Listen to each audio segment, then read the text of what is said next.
ભાવનગર જિલ્લાના મહુવા તાલુકામાં છેલ્લા ઘણા સમયથી રસ્તાઓનું ખરાબ હાલતને કારણે સ્થાનિક લોકો અને વાહન ચાલકોને ભારે મુશ્કેલીનો સામનો કરવો પડી રહ્યો છે.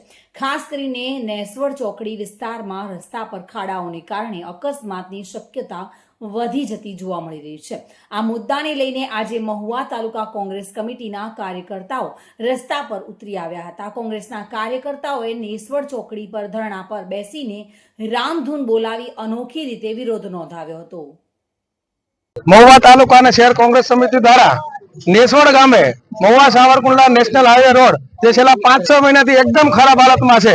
આમ તો મહુવાના માર્કેટિંગ યાર્ડથી રસ્તો શરૂ જોવો તો બળદગાડાનો કેળો પણ સારો કેવડાવે એવા કેળાની પરિસ્થિતિમાં આજે કોંગ્રેસ દ્વારા એક આંદોલન કરી અને રસ્તા રોકવા માટે રોડ ઉપર ઉતરી જાય ત્યારે તંત્રને અમે વિનંતી કરીએ છીએ અને ચેતવણી પણ આપીએ છીએ. જો આ તાત્કાલિક રોડ બનાવવામાં નહીં આવે, લોકોના પ્રશ્નો હલ કરવામાં નહીં આવે તો કોંગ્રેસ દ્વારા ઉગ્રમાં ઉગ્ર આંદોલન કરશે. ભૂતકાળમાં પણ મહુવા કોંગ્રેસ દ્વારા મહુવાના બાયલા ધારાસભ્યને ઓફિસમાં તાળા મારવાનો કાર્યક્રમ આપ્યો હતો.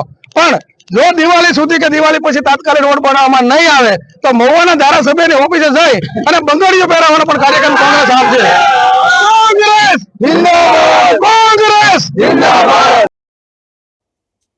સમીર ખોખર સાથે bureau report, today Gujarati news.